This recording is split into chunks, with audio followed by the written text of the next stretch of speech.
அனைவருக்கும் வணக்கம். துலாம் ராசிக்காரர்களுக்கு அடுத்த 30 நாட்களுக்கு அடுத்தடுத்து சந்தித்த தடுமாற்றங்கள், ஏமாற்றங்கள் இவை அனைத்திற்கும் மிகப்பெரிய மாறுதலாக மாற்றத்தை ஏற்படுத்தி கொடுக்கக்கூடிய வகையில் அடுத்தடுத்து நிகழும் கிரக பயிற்சியால் நம்ம ராசிக்கு இப்படி ஒரு அதிர்ஷ்டமா என்று வியக்கக்கூடிய வகையில் கிரகநிலைகளில் ஏற்படக்கூடிய மாறுதல்கள் என்ன என்பதை சற்று விரிவாக பார்க்கலாம் வாங்க. துலாம் ராசிக்காரர்களுக்கு ராசியின் ராஜயோகாதிபதியாக இருக்கக்கூடிய சனியுடன் இந்த தருணத்தில் பல கிரகநிலைகள் இணைவதால் நிச்சயமாக நல்லதொரு மாற்றத்திற்கு வித்திடக்கூடிய ஒரு தருணமாக அமைகிறது. துலாம் ராசிக்காரர்களுக்கு மகத்தான மாற்றங்களை கொடுக்கக்கூடிய மாசி மாதத்தில் கிரகநிலைகளின் அமைப்பை ஆராய்ந்து பார்க்கும் போது நிச்சயமாக இந்த மாதத்தில் நல்ல பல முன்னேற்ற வாய்ப்புகள் நிச்சயமாக கிடைக்கக்கூடிய ஒரு தருணமாக பார்க்கப்படுகிறது. பகை கிரகமாக இருக்கக்கூடிய சூரியனும் அவரின் மைந்தனாக இருக்கக்கூடிய சனியும் இணைந்து கும்பராசியில் சஞ்சரிப்பது சாதகமற்ற ஒரு அமைப்பாக பார்க்கப்பட்டாலும் இந்த தருணத்தில் சனி ஆட்சி பலம் பெற்றிருப்பதால்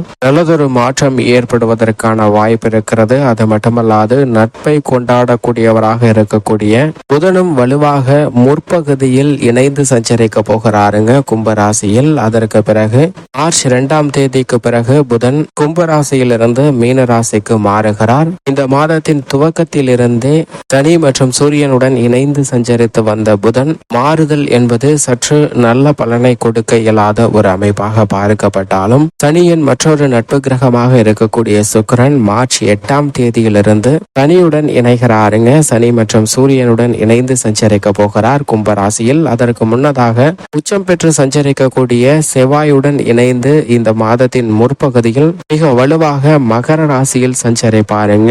இந்த கிரக அமைப்பு என்பது, இந்த பயிற்சி என்பது நிச்சயமாக நம்ம ராசிக்கு இப்படி ஒரு அதிர்ஷ்டமா என்று வியக்கக்கூடிய வகையில் நல்லதொரு மாறுதலை ஏற்படுத்தி கொடுக்கக்கூடிய அமைப்பாக தான் அமைகிறது. பொதுவாகவே நட்பு கிரகங்கள் இணைவது மிக பெரிய அளவுல நன்மையை ஏற்படுத்தி கொடுக்கும். பகை கிரகத்துடன் சேர்க்கை ஏற்பட்டாலும் நட்பு கிரகமும் சேர்ந்து இணைந்து சஞ்சரிப்பதால் சனியின் அமைப்பு காரணமாக பல்வேறு வகையில பாதிப்புகள் நீங்கி இப்படி ஒரு அதிர்ஷ்டமா என்று வியக்கக்கூடிய வகையில் நீங்கள் எதிர்பார்க்கக்கூடிய மகத்தான மாற்றத்தை சந்திப்பதற்கான வாய்ப்பு நிச்சயமாக மாசி மாதத்தில் கிடைக்கிறது என்பதை தெளிவாக கிரகநிலைகள் உறுதிப்படுத்துகின்றன. ஏனென்றால் சனி ஆட்சி பலம் பெற்று சஞ்சரிக்கக்கூடிய இந்த தருணத்தில் உத்தியோக ரீதியாக நீங்கள் எதிர்பார்க்கக்கூடிய அதிர்ஷ்ட வாய்ப்புகள் நிச்சயமாக உங்களது இல்லம் தேடி வருவதற்கான யோகம் நிறைந்த தருணமாக பார்க்கப்படுகிறது. தொழில்துறை, வியாபாரத்துறையில் மிக அற்புதமான மாற்றத்தையும் முன்னேற்ற வாய்ப்பையும் சந்திப்பதற்கான ஒரு சூழ்நிலை நிச்சயமாக கிடைக்கிறதுங்க. இது மட்டுமல்லாது பூமிக்காரகன், மங்களக்காரகன் என்று சொல்லக்கூடிய செவ்வாய் இந்த மாதம் முழுவதுமே உச்சம் பெற்று சஞ்சரிக்கிறார்.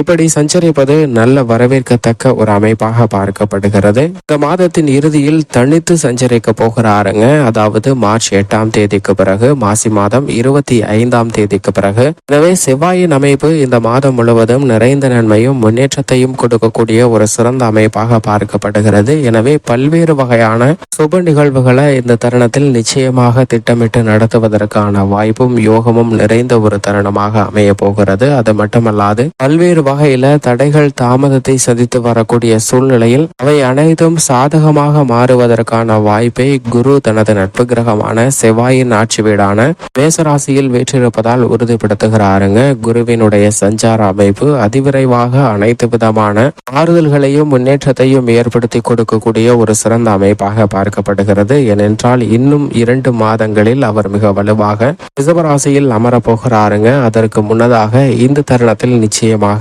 நல்ல பல முன்னேற்ற வாய்ப்புகளை மிக வலுவாக ஏற்படுத்தி கொடுக்கக்கூடிய ஒரு அமைப்பில் சஞ்சரிக்கிறார். அது மட்டுமல்லாது மோட்சக்காரகரான கேது கன்னிராசியிலும் ராகு மீன ராசியிலும் சஞ்சரிப்பது நிழல் கிரகங்கள் நிஜ வாழ்க்கையில் எழக்கூடிய பல்வேறு விதமான குழப்பங்களை தீர்வுக்குள்ளாக்கக்கூடிய ஒரு தருணமாகவும், ஏன் இப்படி நடக்கிறது என்று குழம்பி இருந்த சில விஷயங்களுக்கு நல்லதொரு தீர்வு கிடைப்பதற்கான அதிர்ஷ்ட யோக வாய்ப்புகளை நிச்சயமாக ஏற்படுத்தி கொடுக்கின்றன. இது வரவேற்கத்தக்க ஒரு சிறந்த அமைப்பாக பார்க்கப்படுகிறது. அது மட்டுமல்லாது இந்த மாதம் முழுவதும் சந்திரன் பெரும்பாலும் அதீத நன்மையை அள்ளி கொடுக்கக்கூடிய ஒரு அமைப்பில் தான் சஞ்சரிக்கிறார். சந்திரன் அஷ்டமத்தில் சஞ்சரிக்கும் போது மட்டும் கூடுதல் கவனமும் விழிப்புணர்வும் தேவைப்படுகிறது. மற்ற தருணங்கள் அனைத்தும் சந்திரனின் அமைப்பு காரணமாக நல்ல பல வாய்ப்புகள் நிறைந்து கிடைக்கக்கூடிய ஒரு இனிமையான மாதமாக அமைவதற்கான வாய்ப்பு அடுத்த 30 நாட்களில் இந்த மாசி மாதத்தில் நிச்சயமாக கிடைக்கிறது என்பதில் சந்தேகமே இல்லை என்பதை கிரகநிலைகள் தெளிவாகவும் துல்லியமாகவும் உறுதிப்படுத்துகின்றன. அது மட்டுமல்லாது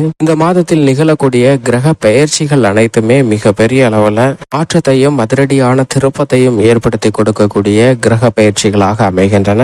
ஏனென்றால் இந்த மாதத்திற்கு பிறகு முக்கூட்டு கிரகங்கள் என்று சொல்லக்கூடிய 3 கிரக நிலைகளும் இணைவதற்கான வாய்ப்பு கிடைக்கிறது. அது மட்டுமல்லாது இந்த தருணத்தில் ஆட்சி பலம் பெற்ற சனி மிக வலுவாக சஞ்சரிக்கிறார். அது மட்டுமல்லாது அவரின் பகை கிரகமாக இருக்கக்கூடிய செவ்வாயும் உச்சம் பெற்று சஞ்சரிக்கிறாருங்க. ஆனால் செவ்வாயின் பார்வையில் சனி சமகிரகமாக பார்க்கப்படுகிறார். எனவேதான் இந்த தருணத்தில் உச்சம் பெற்று சஞ்சரிப்பதால் இப்படி ஒரு அதிர்ஷ்டமா என்று வியக்கக்கூடிய வகையில் நீங்கள் எதிர்பார்க்கக்கூடிய புதிய வாய்ப்புகளும் சந்தர்ப்பங்களும் நிச்சயமாக நிறைந்து கிடைப்பதற்கான வாய்ப்பும் யோகமும் உருவாகக்கூடிய ஒரு தருணமாக அமைகிறது கிரகநிலைகளின் அமைப்பு.